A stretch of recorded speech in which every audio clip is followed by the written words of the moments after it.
नमस्कार, स्वागत है आपका न्यूज बाइस्कोप में। मैं हूं आसिया। दिवाली के दिन आज जेएमएम ने बड़ा बम फोड़ा है। आपको बता दें कि बिहार विधानसभा चुनाव में जेएमएम ने खुद को महागठबंधन से अलग करते हुए 6 सीटों पर चुनाव लड़ने की घोषणा की थी, लेकिन आज जब नॉमिनेशन का अंतिम दिन था, जेएमएम ने अपने एक भी कैंडिडेट को सिंबल नहीं दिया, यानी अपने आप को बिहार विधानसभा चुनाव से अलग कर दिया। अब इसके क्या मायने हैं? क्या झारखंड में भी महागठबंधन अटूट रहेगा या उसमें दरार पड़ गई है या महागठबंधन दरकने लगा है? आपको बता दें कि जेएमएम से ही विनोद पांडे का बयान सामने आता है। उन्होंने कहा कि चुनाव के बाद विचार किया जाएगा। तो अब इसके क्या मायने लगाए जा सकते हैं? हमारे साथ सहयोगी करिश्मा और नीरज दोनों ही जुड़े हुए हैं। नीरज, सबसे पहले आपका रुख करते हैं। जेएमएम ने से जो बयानबाजी सामने आई है, खुद को बिहार विधानसभा चुनाव से अलग करने के क्या मायने निकाले जाए, उस बयान के क्या मायने निकाले जाएं, जिसमें यह कहा जा रहा है कि विधानसभा चुनाव के बाद बिहार में जो होने वाला है उसके बाद महागठबंधन पर विचार होगा।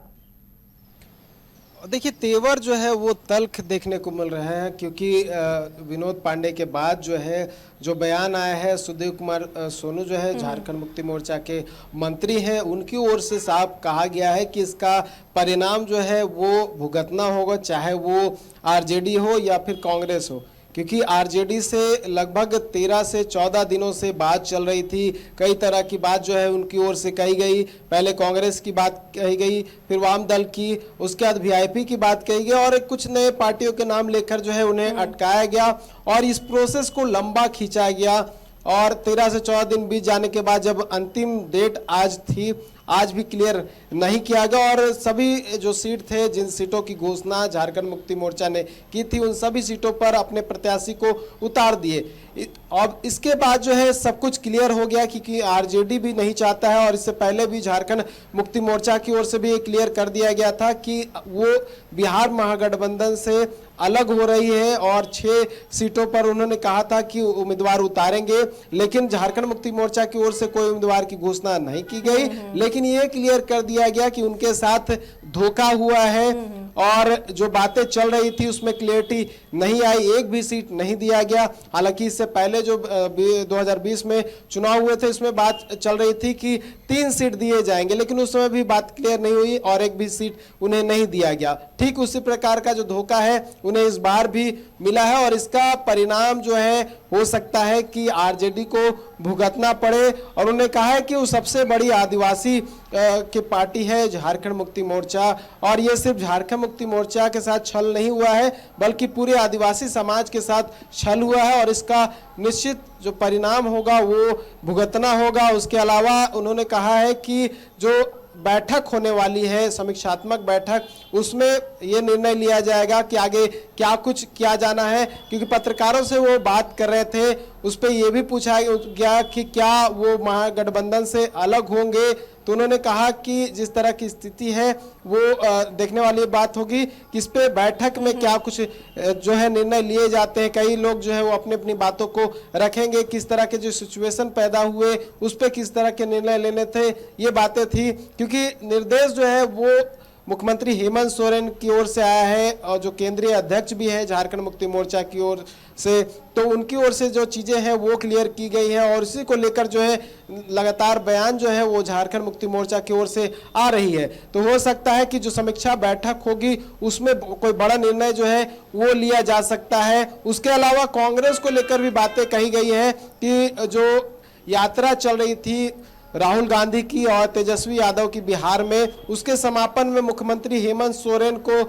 निमंत्रण भेजा गया था और उनके निमंत्रण पर मुख्यमंत्री हेमंत सोरेन जो है गए थे बिहार और उनके पद जो भी यात्रा था उसमें शामिल हुए थे। ऐसे में लग रहा था कि कोई निश्चित संभावना होगी महागठबंधन में कोई सीट दी जाएगी, लेकिन उनके साथ छल किया गया और ये छल जो है पूरे झारखंड की जनता के साथ है और इसका जो परिणाम है वो भुगतना पड़ेगा। इसका जो है आने वाले समय में जो स्थिति है वो स्पष्ट जो है वो किया जाएगा और हो सकता है कि इसका देखिए, झारखंड में सम्मान दिया गया राजद को, सत्ताधारी पार्टियों में जब वो शामिल थी उन्हें मंत्री पद भी दिया गया, लेकिन वहां पर सीटें, एक सम्मानजनक सीटों की बात हो रही थी। जब वहां पर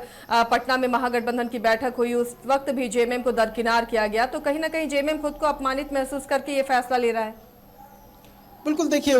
ये क्लियर किया गया कि 7 अक्टूबर को पटना में बैठक की गई थी और बैठक के लगभग 13 से 14 दिन बीत गए और कोई भी निर्णय नहीं लिया गया, क्योंकि लंबा समय होता है। इस दौरान जिस तरह से मैंने बताया कि बहुत सारे बातें जो है कही गई कि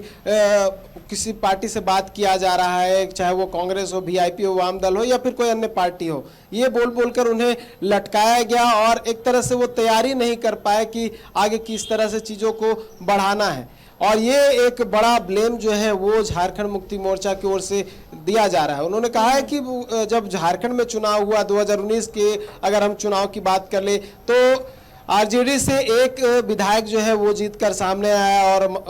मंत्रिमंडल में उन्हें जगह दी गई। 5 वर्ष तक उन्हें मंत्री बनाकर रखा गया। ठीक उस प्रकार से ही अगर बात करें तो 2024 में चुनाव हुए, 4 आरजेडी के विधायक जो है जीत कर आए, उसमें से फिर मंत्रिमंडल में जगह दिया गया और एक विधायक को मंत्री बनाया गया। और इस तरह की स्थिति जो है उसके बाद भी उत्पन्न हुई, ये कहीं ना कहीं उनके साथ छल है, धोखा है। इसलिए हो सकता है कि इसको लेकर झारखंड मुक्ति मोर्चा की ओर से कोई बड़ा निर्णय जो है वो लिया जा सकता है। और जो तेवर दिख रहे हैं झारखंड मुक्ति मोर्चा के नेताओं के, वो तल्ख दिख रहे हैं। चाहे इससे पहले जो प्रेस कॉन्फ्रेंस किया गया था, महासचिव सह प्रवक्ता सुप्रियो भट्टाचार्य की ओर से बात कर ले या फिर विनोद पांडे की ओर से कई तरह की बातें जो है वो कही गई है। और आज भी कई तरह के जो बयान है वो देखने को मिल रही है झारखंड मुक्ति मोर्चाओं के नेताओं की ओर से। तो हो सकता है कि जो समीक्षा बैठक होगी उसमें कोई बड़ा निर्णय लिया जा सकता है। हो सकता है कि जो गठबंधन की स्थिति है उस पर भी कोई निर्णय आ सकता है। आने वाले दिनों में झारखंड में कुछ बड़ा फेरबदल भी हो सकता है। करिश्मा, गठबंधन में, महागठबंधन में कांग्रेस भी शामिल है और बिहार में कांग्रेस को वो तवज्जो मिल रही है और झारखंड में भी आप देखिए सत्ताधारी पार्टी में कांग्रेस भी शामिल है इस महागठबंधन में। तो क्या यहाँ नाराजगी जो है जेएमएम की कांग्रेस से भी है आरजेडी के साथ साथ? कांग्रेस भी तो जेएमएम के लिए वहां आवाज उठा सकती थी बिहार में। जी आसिया, देखिए हाल ही के दिनों में जब जेएमएम की तरफ से पीसी रखी गई थी तब सुप्रियो भट्टाचार्य ने स्पष्ट तौर पर यही कहा था कि आरजेडी की तरफ से जो धोखा मिला है, यानी कि उन्होंने कड़े शब्दों का यहां पर प्रयोग किया था। आसिया, उन्होंने धोखा शब्द का इस्तेमाल किया था और उनका कहना था कि इससे पहले भी कई बार झारखंड मुक्ति मोर्चा को धोखा मिल चुका है। इस बार झारखंड मुक्ति मोर्चा धोखा नहीं खाएगा बल्कि सबक सिखाएगा। और उनका यही कहना था कि आने वाले समय में चूंकि एक बड़ा निर्णय जो है वो झारखंड मुक्ति मोर्चा की तरफ से लिया गया था आसिया, और यह कहा गया था कि झारखंड मुक्ति मोर्चा बिहार में 6 सीटों पर चुनाव लड़ेगा, जिसमें यह कहा गया था चकाई, धमदाहा, कटोरिया जो एसटी रिजर्व है, मनिहारी जो एसटी रिजर्व है, जमुई और पीरपेंती पर इंडिपेंडेंट यानी कि अकेले चुनाव लड़ेगा। और उस वक्त लगातार सवाल उठ रहे थे आसिया, चूंकि झारखंड में भी महागठबंधन की सरकार है और लगातार उनका यही कहना था कि 2019 हो या फिर 2024 हो,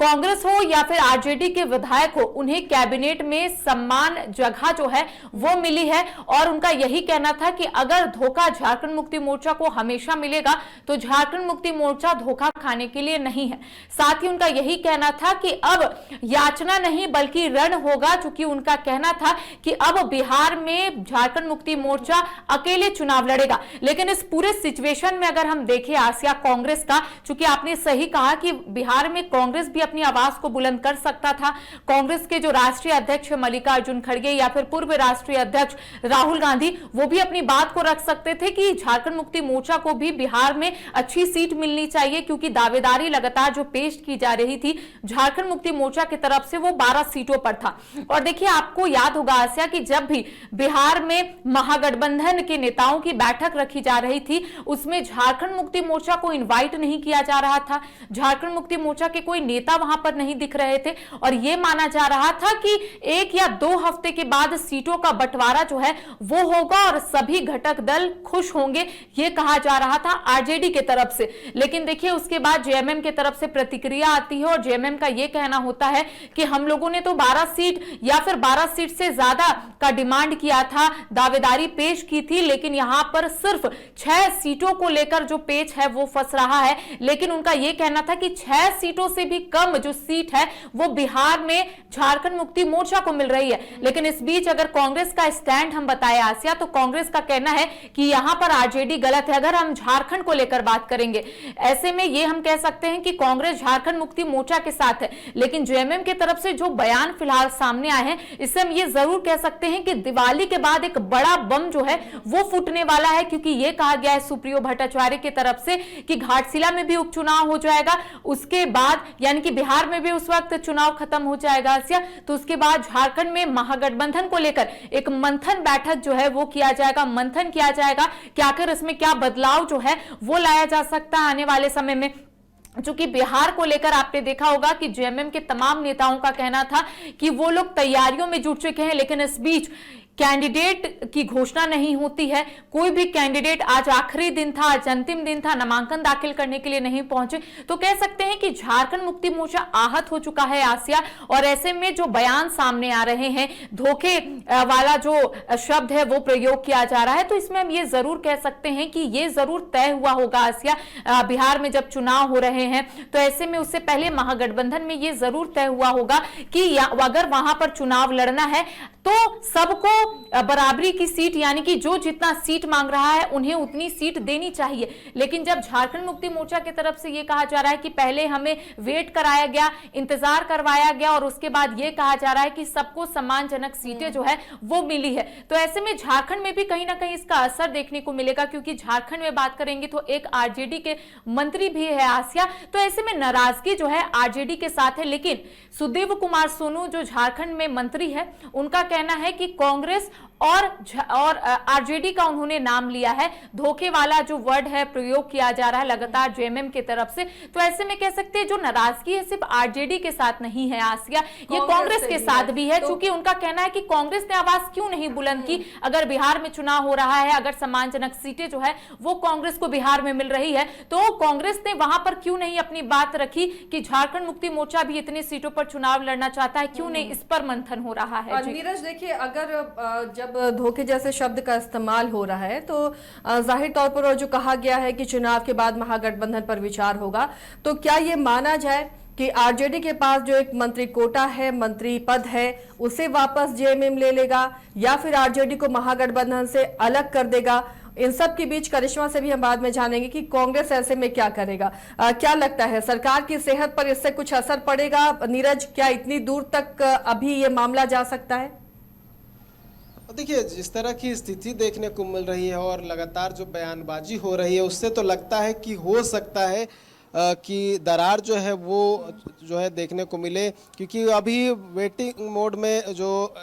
गठबंधन के जो लोग हैं वो रहेंगे। उसके अलावा झारखंड मुक्ति मोर्चा भी वेट करेगा कि बिहार चुनाव में क्या कुछ होता है, क्योंकि बिहार चुनाव को लेकर ही सारी चीज़ें जो है वो हुई है। और अगर बिहार चुनाव में अगर आरजेडी को कोई बढ़त हासिल होती है या फिर कोई ऐसा परिणाम निकल कर सामने आता है, तब हो सकता है कि जो तेवर है वो थोड़ा ये यहाँ पे डाउन हो। लेकिन अगर आरजेडी को झटका लगता है बिहार चुनाव में, तब जो तेवर है हो सकता है और तल्ख हो जाए, और भी जो चीज़ें हैं वो खुलकर सामने आए, तेवर जो है और देखने को मिल सकते हैं अन्य नेताओं को लेकर। और जो गठबंधन को लेकर जो सवाल खड़े हो रहे हैं कि गठबंधन में दरार आ सकती है, जिसमें जो मेन इम्पैक्ट होगा वो आरजेडी को लेकर होगा, आरजेडी को गठबंधन से बाहर किया जा सकता है। तो ये सारा कुछ मुझे जहाँ तक लगता है कि बिहार चुनाव तक झारखंड मुक्ति मोर्चा के जो नेता हैं वो वेट करेंगे, झारखंड मुक्ति मोर्चा जो है वो वेट करेगी कि बिहार चुनाव का रिजल्ट आ जाए, उसके बाद जो है चीज़ें तय की जाएगी, किस तरह से जो स्थिति है वो होगी, किस तरह से फैसले जो है वो लिए जाएंगे, महागठबंधन में किस तरह से समन्वय जो है वो स्थापित होगा। तो हो सकता है कि वेटिंग मोड में अभी फिलहाल झारखंड मुक्ति मोर्चा के जो नेता हैं वो जाना चाहेंगे। हालांकि सब कुछ तय जो है वो केंद्रीय अध्यक्ष को करना, यानी कि मुख्यमंत्री हेमंत सोरेन को करना है। लेकिन जहां तक मेरा आकलन है कि बिहार चुनाव तक प्रतीक्षा जो है वो करने का प्रयास होगा, उसके बाद ही जो चीज़ें हैं वो की जाएगी, जो भी फैसले लेने होंगे उसके बाद ही लिए जाएंगे, क्योंकि उससे पहले अगर फैसले लिए जाएंगे तो हो सकता है इसका इम्पैक्ट जो आने वाले समय में भी देखने को मिल सकता है। तो उसके लिए वेट करना होगा। लेकिन मुझे लगता है कि बिहार चुनाव के बाद ही सारी चीज़ें जो है वो हो सकती है। आसिया, चलिए देखिए करिश्मा, अब बिहार विधानसभा चुनाव का तो इंतजार किया जाएगा, उसके परिणाम का इंतजार किया जाएगा कि वहां पर किसकी सरकार बनती है, क्या महागठबंधन को वहां जीत मिल पाती है या नहीं। लेकिन कंडीशन अगर ये है कि जेएमएम नाराज है महागठबंधन से, कांग्रेस भी उसमें शामिल है, अगर आरजेडी के खिलाफ एक्शन होता है यहाँ पर, या आरजेडी को अलग किया जाता है या मंत्री पद लिया जाता है, उसके बाद कांग्रेस की कंडीशन क्या देख रही है यहाँ आप, और क्या नाराजगी अगर कांग्रेस से भी है जेएमएम की, तो उसके बाद क्या यहाँ पर सरकार की सेहत पर कितना असर पड़ेगा, या कोई दूसरा विकल्प भी नजर आ रहा है? देखिए आसिया, पहले इस चीज को समझने की जरूरत है कि अगर हम झामुमो की स्थिति फिलहाल बिहार में देखें आसिया, तो स्थिति कमजोर है। चूंकि इससे पहले भी जब चुनाव झारखंड मुक्ति मोर्चा ने लड़ा था तो अपेक्षित जो सफलता है वो नहीं मिली थी। तो शायद ये वजह है कि आरजेडी जो है अपने कोटे से सीट जो है वो झारखंड मुक्ति मोर्चा को नहीं देना चाह रहा था। ये एक रीजन। गठबंधन धर्म एक चीज होती है, एक शब्द होता है कि आप अगर किसी स्टेट में उसके साथ अलायंस है और आपको वहां पर तरजीह दी गई है, 2 सीट लाने के बाद भी आपको मंत्री पद दिया गया है, तो फिर आप उसके साथ अपने स्टेट में कैसे ऐसे सौतेला व्यवहार कर सकते हैं? जी आसिया, सवाल यही उठ रहा है। चूंकि मैंने आपको कहा कि झारखंड मुक्ति मोर्चा की स्थिति बिहार में कमजोर है, लेकिन आकलन तो लगातार किया जा रहा था। अगर यहां पर महागठबंधन धर्म का पालन जो है आरजेडी करता तो शायद ये नौबत नहीं आती है आसिया कि झारखंड मुक्ति मोर्चा की तरफ से एक भी जो कैंडिडेट है वो नामांकन दाखिल करने के लिए नहीं चाहते। तो ऐसे में हम लगातार ये कह सकते हैं आसिया कि कई सवाल उठ रहे हैं कि आखिर आरजेडी ने यहाँ पर क्यों नहीं गठबंधन के धर्म का पालन किया है, आखिर क्या हुआ, आखिर बिहार में ऐसी क्या स्थिति आन पड़ी कि झारखंड मुक्ति मोर्चा को कम से कम सीटें जो है वो यहां पर दी जा रही थी। देखिए अब कांग्रेस का क्या स्टैंड होगा आसिया, ये तो हमने कांग्रेस के नेताओं से जानने की कोशिश की, तो उनका कहना है कि ये जो लड़ाई है ये आरजेडी और झारखंड मुक्ति मोर्चा के बीच में है, क्योंकि सीटों का जब बंटवारा हो रहा था तो लाजमी सी बात है कि बैठक तो जरूर हो रही थी, लेकिन उस वक्त भी क्लियर नहीं किया गया था। देखिए झारखंड मुक्ति मोर्चा की तरफ से एक और आरोप जो है वो लगाए जा रहे हैं आसिया। उनका कहना है कि हमें अंधकार में रखा गया, हमें अंधेरे में रखा गया। सीट शेयरिंग को लेकर चर्चाएं जब हो रही थी तब भी झारखंड मुक्ति मोर्चा को किनारे में रखा गया। तो ऐसे में कांग्रेस का जो स्टैंड है आसिया, उनका यही कहना है कि आरजेडी और झारखंड मुक्ति मोर्चा के बीच में जो बातचीत होनी चाहिए थी शायद वो बातचीत नहीं हो पाई, और यही वजह है कि झारखंड मुक्ति मोर्चा ने अपने आप को किनारे कर दिया। हालांकि जेएमएम का कहना है कि यहाँ पर सौतेला व्यवहार जो है वो किया जा रहा है, और इसके साथ ही ये भी माना जा रहा है आसिया, कई ऐसे पॉलिटिकल पंडित हैं जिनका स्पष्ट तौर पर यही कहना है कि बिहार में जो हुआ है, यानी कि झारखंड मुक्ति मोर्चा की तरफ से जो नाराजगी व्यक्त की गई है, इसका असर झारखंड में जरूर देखने को मिल सकता है। जब चुनाव खत्म होंगे उसके बाद झारखंड मुक्ति मोर्चा मंथन करेगा, क्योंकि जेएमएम की तरफ से लगातार दावे किए जा रहे हैं कि 2019 हो या फिर 2024 हो, सिर्फ आरजेडी का जिक्र जो है वो झारखंड मुक्ति मोर्चा नहीं कर रहा है आसिया। हालांकि कांग्रेस का कहना है कि ये लड़ाई जेएमएम और आरजेडी की है, लेकिन जेएमएम शायद इस लड़ाई को कांग्रेस और आरजेडी के साथ ही देख रहा है, और यही वजह है कि उनका कहना है कि 2019 हो या फिर 2024 हो, दोनों ही में हम लोगों ने चाहे आरजेडी के विधायक हो या फिर कांग्रेस के विधायक हो, दोनों को ही हमने कैबिनेट में अच्छी जगह दी है। तो ऐसे में अगर झारखंड मुक्ति मोर्चा के साथ ये लोग सौतेला व्यवहार करेंगे तो झारखंड मुक्ति मोर्चा भी चुप नहीं रहेगा। लेकिन इस पूरे सिचुएशन में कांग्रेस का कहना है कि कांग्रेस कहीं नहीं है, क्योंकि सीट बंटवारे को लेकर सभी लोगों से पूछा गया था, और ऐसे में झारखंड में अगर झारखंड मुक्ति मोर्चा नाराज है तो कांग्रेस उनके साथ है। चूंकि उनका कहना है कि जेएमएम अगर नाराज है तो कांग्रेस उनके साथ है, क्योंकि इस वजह से, क्योंकि उनका कहना है कि अगर जेएमएम की तरफ से पहले ही ये कहा गया था कि 12 से 16 सीटों पर जेएमएम चुनाव लड़ना चाहता है, तो अंधकार में क्यों रखा गया, क्योंकि जेएमएम का भी कहना है कि हमें अंधकार में रखा गया, कई दिनों के बाद हमें बताया गया कि कौन कौन सी सीटों पर चुनाव लड़ना है। तो ऐसे में ये इस पूरे सिचुएशन में हम ये जरूर कह सकते हैं आसिया कि पिछले बार जो झारखंड मुक्ति मोर्चा का वहां पर अच्छा प्रदर्शन नहीं रहा, या फिर हम कह सकते हैं अपेक्षित जो सफलता है वो नहीं मिली। तो यही वजह है कि इस बार आरजेडी ने सोचा कि अपने कोटे के जो सीट है वो जेएमएम को ना दे, और उसी सीट पर खुद के ही प्रत्याशी को उतार दे, और कह सकते हैं कि महागठबंधन और मजबूत हो सकता है, शायद ये आरजेडी ने सोचा। जी चलिए, तो आने वाले दिनों में अब झारखंड में भी बड़ा बदलाव दिख सकता है अगर जेएमएम की नाराजगी दूर नहीं होती है तो, और इस पर हमारी नजर बनी रहेगी। शुक्रिया करिश्मा, नीरज, आप दोनों का इस चर्चा में शामिल होने के लिए। तो एक बार फिर से दिवाली के बाद झारखंड में जेएमएम दिवाली बम फोड़ सकता है। नजरें टिकी रहेंगी कि बिहार चुनाव का परिणाम क्या होता है और उसके बाद जेएमएम झारखंड में क्या डिसीजन लेता है। फिलहाल यहाँ आरजेडी कोटे से एक मंत्री भी शामिल है। उसके बाद क्या आरजेडी से नाराजगी मंत्री पद छीनेगी झारखंड में, कांग्रेस के साथ क्या होगा, आगे झारखंड में जो गठबंधन है उसकी दिशा और दशा क्या होगी, ये आने वाले दिनों में पता चलेगा। हमारी भी नजर बनी रहेगी।